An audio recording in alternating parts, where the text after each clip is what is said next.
delighted to see so many people here today, and thank you very much for giving me a slot in your very busy programme. I suppose Jimmy has kind of already looked at. Jimmy's already looked at the high level budgetary process and in a lot of detail.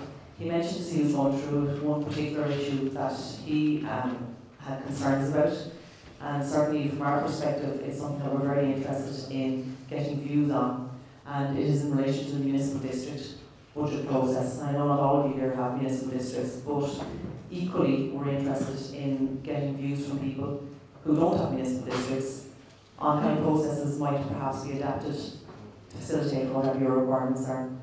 So I suppose in terms of my presentation today, it's going to be very short.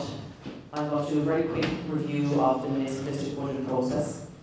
And really what I would like to do is to take the opportunity that I've been given for my time slot to get feedback from you in any form that you wish in relation to your experiences with it and what we could possibly do in the future to try and change it. I suppose, as Jimmy already mentioned, and he's gone through it, there have been really significant changes to the budget process in the last 18 months. So it is very important, I think, that we take a step back and review them and see what else might need to happen and how they might be tweaked if any changes need to be made. I suppose, looking at the municipal district budget process, just to remind ourselves, the general municipal allocation, it's defined in legislation and it's kind of clarified further in guidance then. It is really meant to be a small amount of discretionary funding outside of the normal day-to-day strategic non-discretionary funding that's provided to the local authority through various means. It's meant to provide a small amount of discretionary funding for members to use as they see fit.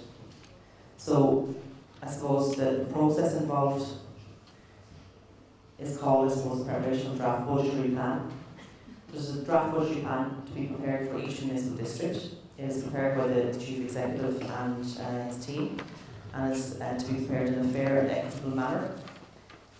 I suppose what is required to be set out, as Jimmy already I suppose showed you, the process involves a long period of consultation and through various structures. So the draft budgetary plan should set out what the Chief Executive and his team would suggest that the GMA could be spent on following all of those discussions.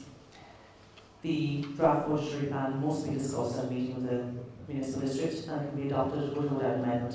It's one of the reserve functions of the municipal district members.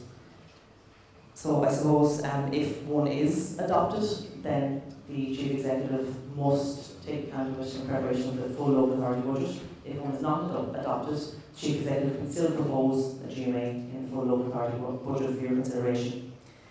The municipal district budget meeting must be held 21 days before the main budget meeting. And I suppose all of the municipal district budget process is before and very much, I suppose, a small part of the overall budget process of the local authority, which obviously deals with much more strategic and important day-to-day matters, housing, roads, environment, etc. I suppose after that, Jimmy already mentioned this, and I share his view in relation to the schedule of municipal district works. It's a very important step. It's post-budget, because you obviously need your budget figures before you can decide how they're going to be spent over the course of the year or geographically. There has been a roads programme in place for a number of years, and generally the feedback on the roads programme is very positive. The objective of the schedule of municipal district works is to try and in some way replicate the success of that roads programme by setting out the geographically where I suppose the prioritisation of expenditure will happen in the local authority. So I mean it definitely is seen as being of significant importance in enhancing subsidiarity in local government because it influences where the main budget is prioritised. So I suppose maybe a lot of focus was had last year on the GMA and on the draft budgetary plan. But if you look at the relative levels of expenditure that you're talking about, the schedule of works is actually much more material in its impacts. So I suppose from our perspective, what we're interested in, that's really the end of my presentation. That's the very short municipal district budgetary process. What I'm interested in is, I suppose, asking you some questions. What I want to do is find out how it worked in your area. I guess we've heard varying feedback Jimmy gave his view there, and others, I'm sure we've heard anecdotally from members and from the executive and local authorities that some people are happy with the way the process worked in their local authority areas. They believe it was flexible enough, there was enough consultation, and it worked well. Others would have concerns that a consistent approach wasn't applied across the state, that the process is perhaps overly complex, confusing, time-consuming. It's not too clear to everybody what the GMA is meant to cover or what the schedule of works is meant to include in terms of the budget lines that are included and involved in that process. I suppose some people prefer that level of flexibility, not to have it prescribed what should be included and how. I suppose from our point of view, we'd like to know, how does it work in your area? Are you satisfied with the process? Were there positives and negatives? What expenditure lines should be included in the GMA? What lines should be included in the schedule of works? Would you prefer if the process was more prescriptive? Certainly, if possible, to prescribe things in legislation if that's necessary. Would you like the actual expenditure categories to be identified, both for the GMA and the schedule of works? Or do you prefer flexibility so you can take account of individual, I suppose, local priorities and variances? What do you think about the timing of the process? Jimmy already mentioned this issue of trying to decide how to split up a cake when you don't know the size of the actual cake. So I suppose there is a question, should the municipal district process follow the main budget process when you have identified a global figure that can then be divided?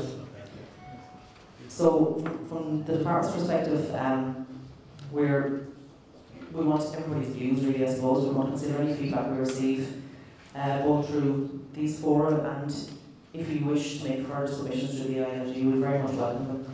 Also, we consult with the executive as well, and consider what changes, if any, might be necessary to improve the process. We have to report to the Minister. It's an area he's very interested in, and make some recommendations.